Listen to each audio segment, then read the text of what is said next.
चाय बनाऊं आपके लिए?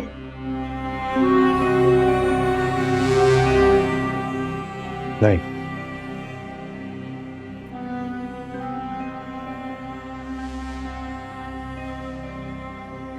वो आपको अम्मी से इस तरह बात नहीं करनी चाहिए थी। पता है वो रोने वाली हो गई थी। उनसे कैसे बात करनी है कि मैं तुमसे बेहतर जानता हूं।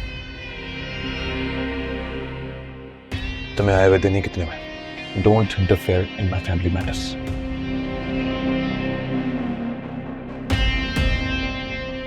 मैं तो बस इसलिए कह रही हूँ क्योंकि वो माँ है आपकी। तो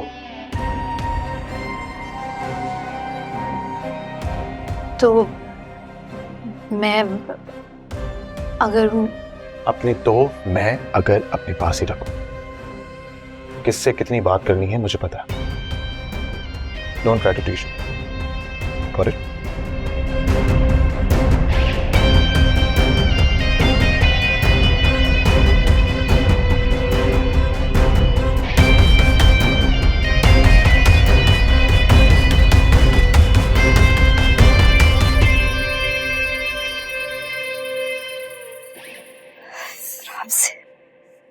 अभी बड़ी बेमुरव्वत और संग दिल है तुम्हारे अब्बू और सुल्तान। उसने भी बहू के सामने मेरी बेइज्जती कर दी। जरा भी नहीं सोचा उसने क्या सोचेगी बहू कि उसके इस रवैये से मेरी उसकी नजर में दो कौड़ी की औकात नहीं रही। तो आप भी तो बात को समझा करें ना अम्मी। एक बात अब्बू के मिजाज को नहीं पसंद तो ना किया करे ना। और आज तो पता है इससे भी बड़ी गलती करने जा रही थी आप। ऐसा क्या कहने जा रही थी मैं? हाँ, सुल्तान भाई की माँ के बारे में बात करते करते रुकी आप।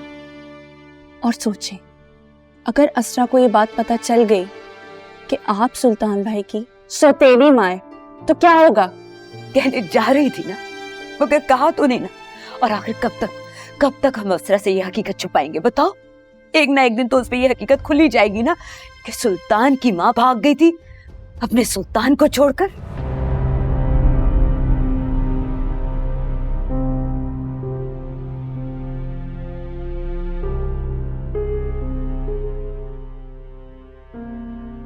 असरा, तुम इस वक्त यहाँ क्या कर रही हो बेटा?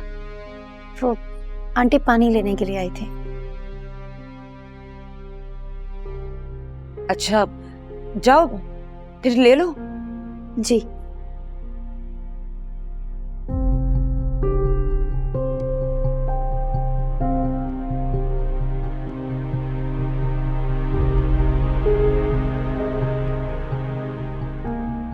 इसने कहीं सुन तो नहीं लिया होगा ना? सुल्तान को अगर पता चल गया तो वो मुझे जान से मार देगा। उसने सख्ती से मना किया था कि असरा को इस बात का ना पता चले। अल्लाह ना करे अम्मी। वैसे इसके तासुरात से लग तो नहीं रहा कि इससे सुना होगा। क्या पता बाद में आई हो। इसलिए कहती हूँ आप प्लीज चुप ही रहा करें।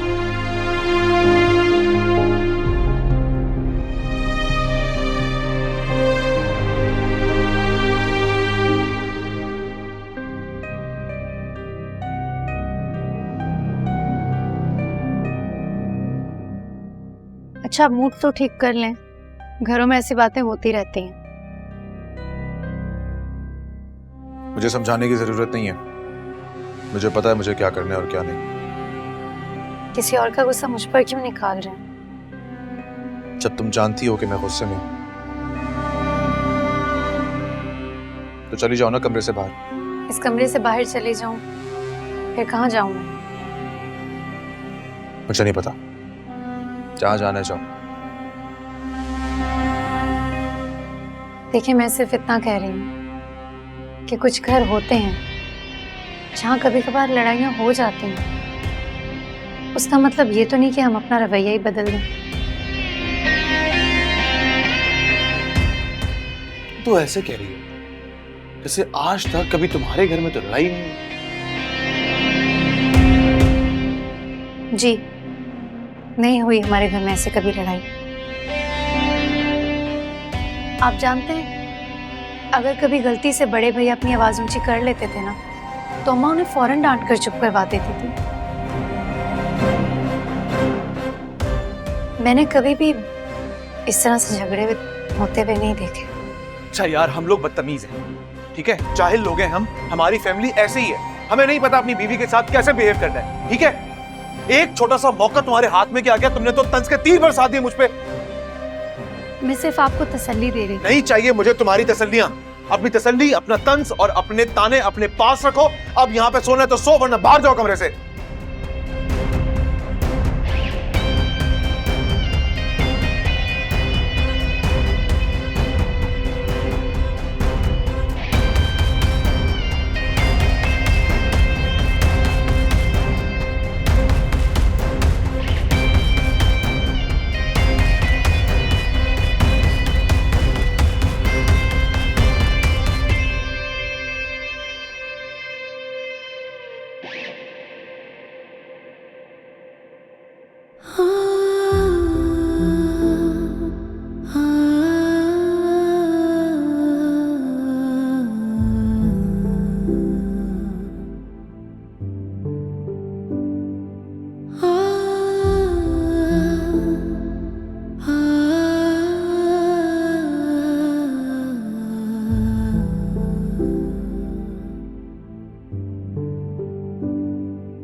इन ट्रॉफीज को जीतने वाला तो मेरे लिए खुद एक ट्रॉफी बन गया है,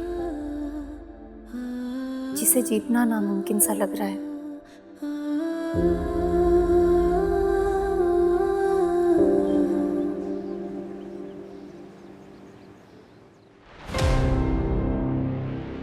जी, नहीं हुई हमारे घर में ऐसे कभी लड़ाई। अगर कभी गलती से बड़े भैया अपनी आवाज ऊंची कर लेते थे ना, तो अम्मा उन्हें फौरन डांट कर चुप करवा देती थी।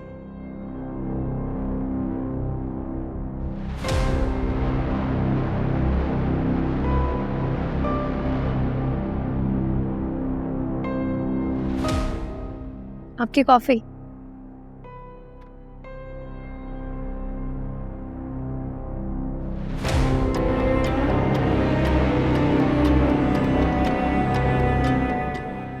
ये तुम्हारे नेल्स कुछ ज्यादा ही बड़े नहीं है? ये तो फैशन है। कैसा फजूल फैशन है ये? और वैसे भी तुम घरेलू लड़की हो, तुम पे इस तरह के वाहियात फैशन सूट नहीं करते।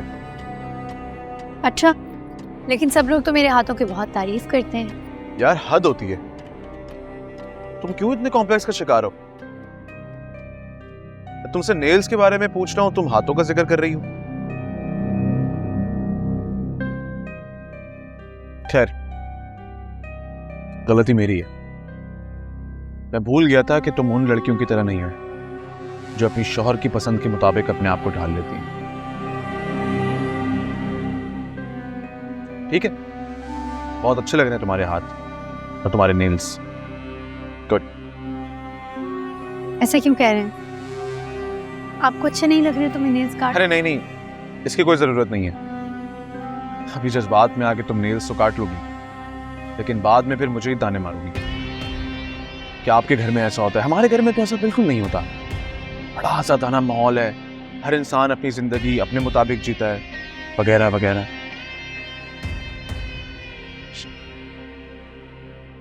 सुनो, रेडी हो जाओ, तुम्हारे घर ले चलता हूं तुम्हें। कहीं ऐसा ना हो कि तुम्हारे घर वाले भी ताने मारना शुरू कर दें कि हमारा दामाद तो बड़ा ही संगदिल है, हमारी बेटी को हमारे घर में लाने भी नहीं लाता। जाओ, तैयार हो जाओ।